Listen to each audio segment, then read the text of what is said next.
Hello, Princess Celestia and Princess Luna. I hope you are looking forward to your retirement as much as we are. Oh, you haven't heard?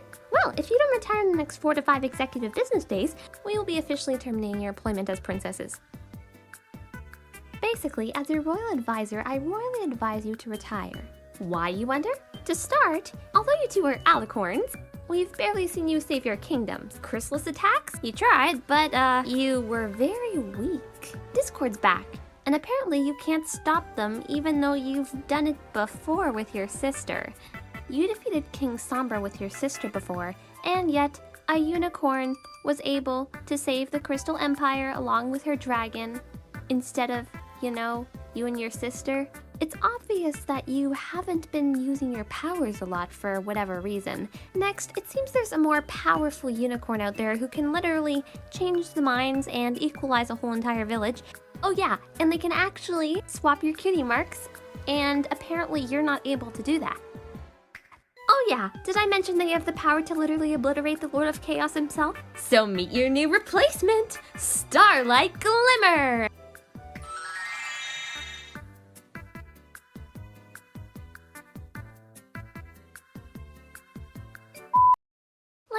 You were great for the centuries you ruled and all, but it's clear your magic skills have went down, or your confidence in them, because you can't just keep having Twilight and the guards doing all your work for you, you know? I mean, you were Star Scroll's student once, and now?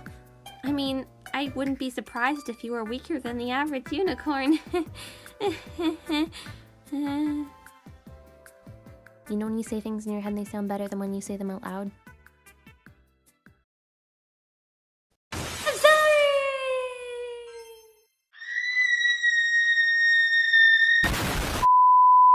Hi everyone, Lemody here, and I just got fired from my job as royal advisor. So while I was here on the moon, I was thinking, how do you become an alicorn? Are alicorns weak? Can they be powerful? What makes an alicorn have their status? Why are they so feared? Why are there so few of them? And for that matter, is it possible for an alicorn to be male? Or maybe even a different species?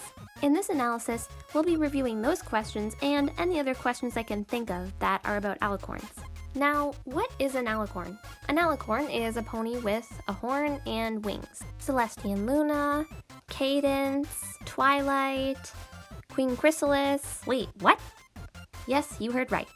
Queen Chrysalis. I mean, she does have a wings and horn, right? But she's not a pony.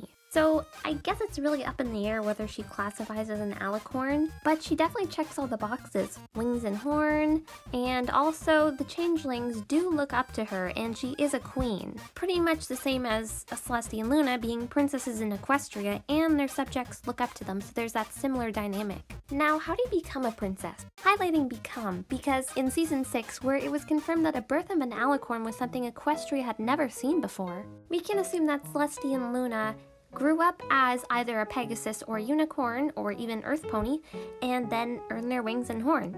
In the book that I've definitely not read yet but I totally want to, Cadence and the Crystal Heart Spell, we get to see that Cadence wasn't always an alicorn, but she was once a Pegasus. How did she earn her wings? Well, like I said, I haven't read the book, but I can assume she completed some difficult task like Twilight had. When Twilight earned her wings, she finished Star Swirl's spell. From all of us together, together we are friends. With the marks of our destinies made one, there is magic without end. It wasn't just the end of her friendship lessons, it was an arc to her character that was finished. It was a difficult equation to solve for Twilight, but she resolved it with friendship. Going back to Cadence, I can imagine she solved her equation with the power of love, as that is shown which she is represented later on. In Twilight's Kingdom, Twilight brought up a very good point that all the princesses except her have a purpose.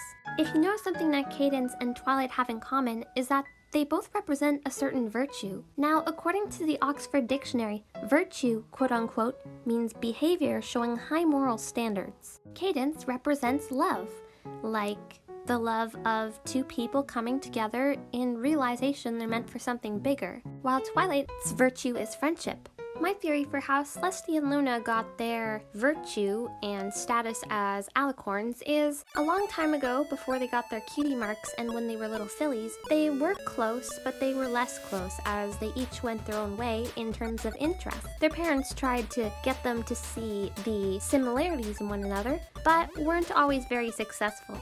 One day, Celeste realized it was her duty to raise the sun, and as a unicorn, it was challenging. She accomplished this and got her cutie mark. Her parents were very proud of her, except her sibling. Luna was very jealous as she did not have her cutie mark yet. Their separation grew until it tore each other apart. And when they both finally got their cutie mark, there was still a lack of harmony as they needed to learn how to work together. The two would scramble because they both wanted their time to shine and none would give it up for the other. This led to an event that was an unfortunate consequence to their actions, but they later grew from it and realized that they were meant to rule together as sisters.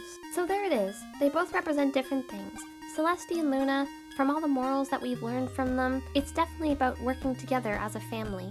Cadence is love and compassion, and Twilight's friendship, and Flurry Heart, merchandise. What about Queen Chrysalis? If she is an alicorn, what does she represent? Well, I'd love to hear your thoughts in the comments, but I can see her being representative of something like greed. As a villain, she is known to be the queen of the changelings, and as you know, changelings like to absorb love, not give it, but take it. Now, alicorns have always been rare, I'm pretty sure, as they can only represent so many virtues. It would be interesting if we had a dragon or some creature besides a pony be an alicorn. And I do think that probably in the past there has been some times where there's been an alicorn of another species, or maybe even a male one. A lot of people like to imagine Celeste and Luna's parents being alicorns too, but as we've seen in Season 6, this was the first time Equestria had seen the birth of an alicorn. So I think we can assume that Celeste and Luna's parents weren't alicorns. Maybe they didn't even have alicorns in their family until, of course, Celeste and Luna were alicorns. But hey, all that's just pure analyzation on my part because I am bored and I'm stuck on the moon. That's it for my video about alicorns. Time to plan my escape and get my revenge! I mean, I'm be a normal, decent, nice pony and make more videos. What are your thoughts on the whole alicorn thing? I'd love to hear your thoughts in the comments. Okay, bye!